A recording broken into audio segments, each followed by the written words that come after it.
耶穌話，因為有兩三個人奉我嘅名聚集埋一齊，我就喺佢哋中間。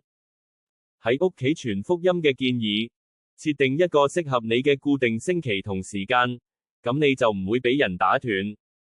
如果你想，可以喺研究同祈禱期間放一罐水，等佢哋流動，然後喺會議結束嗰陣，將水送俾喺度嘅人。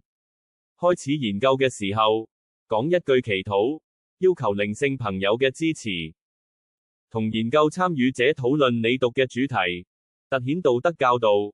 喺解釋嘅最後，求神、耶穌同光之靈，令你嘅家庭同你嘅家庭成員，無論係現場定已故，都和諧。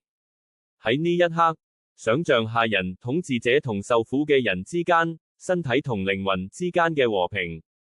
關閉時，講一句祈禱，感謝你嘅靈性朋友嘅保護。注：福音喺屋企嘅實踐唔係一個媒介會議。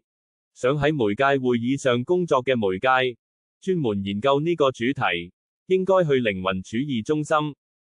隨住團體成長，可以邀請家庭成員輪流閱讀同祈禱，喺家庭中嘅福音期間，